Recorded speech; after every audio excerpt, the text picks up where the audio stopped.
What's going on, guys? All muscle. We're working on the Z06 here.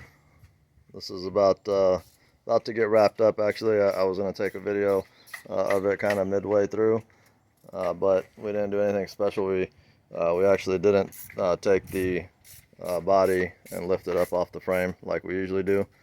We just did a basic extraction right out of the top, and it wasn't really anything too special. So let me give you a rundown here. This is the old LS7 that came out of it, and this is what that bore looks like there after it drops the valve. And I think I got the head in here. I'll show you the bottom of the head here. This is what they're known for doing, and GM still won't cop up to this. So this is costing, upwards of $20,000 in repairs for a owner of one of these. Technically, I'm an owner of one, but because I wrench and do all this stuff myself, it's not costing me except for the parts, all the labor. I'm doing it myself. So actually, it's costing me my time or whatnot. But this is what I do, so I enjoy that kind of thing. So for me, it's not really that big of a deal as far as the labor goes, anyway. But cost-wise, I mean, the motor was fairly expensive. I bought the new GM crate motor. We did have to swap out the headers. These are the factory style Z28, the 14 and 15 Z28. The motor comes as you see it in that vehicle complete, and these are the headers from there. So we're not going to need those. Those will be up for sale. This is the old intake off the original engine. Some miscellaneous parts there, and I think there's the covers. It doesn't come with the covers, but it comes with all brand new coil packs. It comes with the new water pump. Actually, what you see here, we left the water pump on this one. This one was already, we already had a new one. Comes with the balancer, of course. Also, the clutch, believe it or not, the clutch comes with it. There's a new clutch on there, flywheel. So that was pretty cool. If you are doing this job, just a quick tip, your pressure sensor back here is different. So you will need to change that. We figured that out later on in the event here, and we had to lower down the engine one more time to get that oil pressure sensor plugged in. But anyways, we had to drop. What we did here is we dropped the front cradle, and you do that by, you got these two bolts up here and these two bolts up here. That drops your lower arm, and then you've got a mounting point here on the cradle, and then one in the rear, and then of course you do that on both sides. So once you do that, you can lower.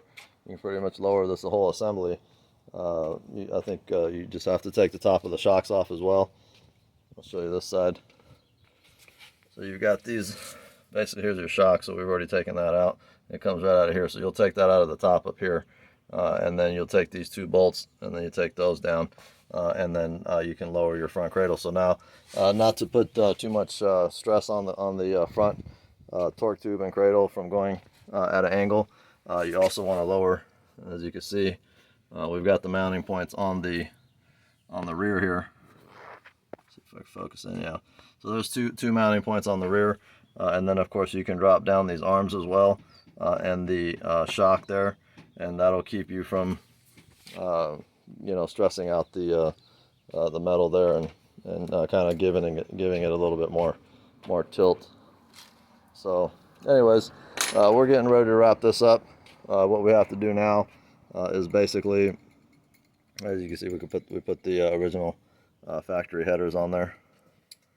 These are all the new coil packs. Everything on here comes as one unit, as you've seen it.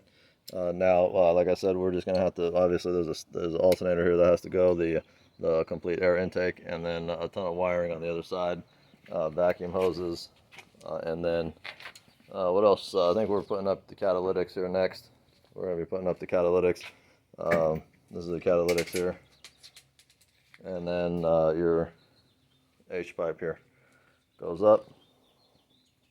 And I think we're going to be wrapping it up. Hopefully, by the end of the night here, we'll have this guy back on the ground, maybe not running.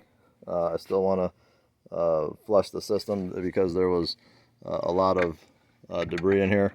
There's the oil tank, there's the sump tank that we need to go through, possibly replace depending on how it looks. I think this car immediately shut down, obviously after the catastrophic failure, so I don't think there was a lot of problem. This is the oil cooler here. This is the oil cooler. We took that out, looked through it. There wasn't really anything in there.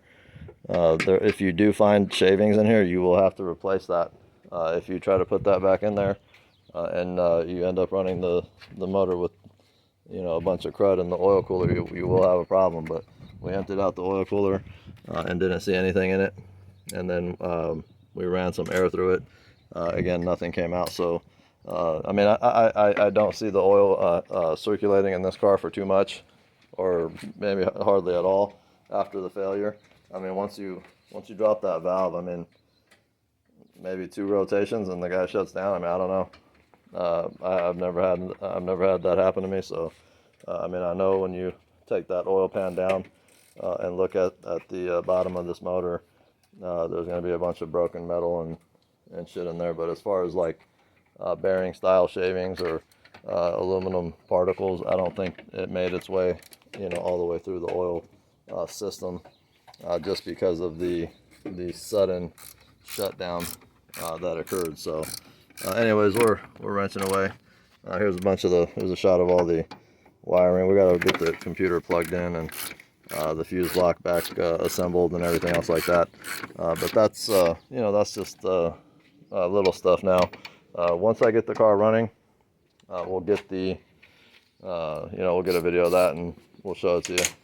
It should be a nice little car. I mean, I've never driven one of these. I've driven the base modelers, and you know, they're pretty stout. They're nothing amazing. You know, I've driven faster cars than that, but I've never driven a Z06. So we'll see. I'll let you guys know what I think of it. Anything to add there? Just be careful you don't break anything. And make sure you flush out your oil cooler lines, because there was a lot of piston material in there. There was also piston material inside of the catalytic converter in the header, so make sure you clean those out. You don't have any problems. Oh yeah, good point. And do an oil change as soon as good possible. Point. Yeah. So when we the side where the catalytic was on, it seemed like it blew out some metallic particles into this area here. So it was, you know, probably blown out the valve out of the exhaust port. So what you can do is just make sure you flip that over. Try to get anything if there's big particles. I had some small particles. It was kind of like a little collection of them right in this little area here. So we took that out and flipped it over and blew it out and stuff like that. But you don't want that going back and through your cat. So just clean up work once you see something. If you see any kind of issue, make sure you address it. Otherwise, you'll probably be doing the job again. So, and that's an expensive motor to have to replace.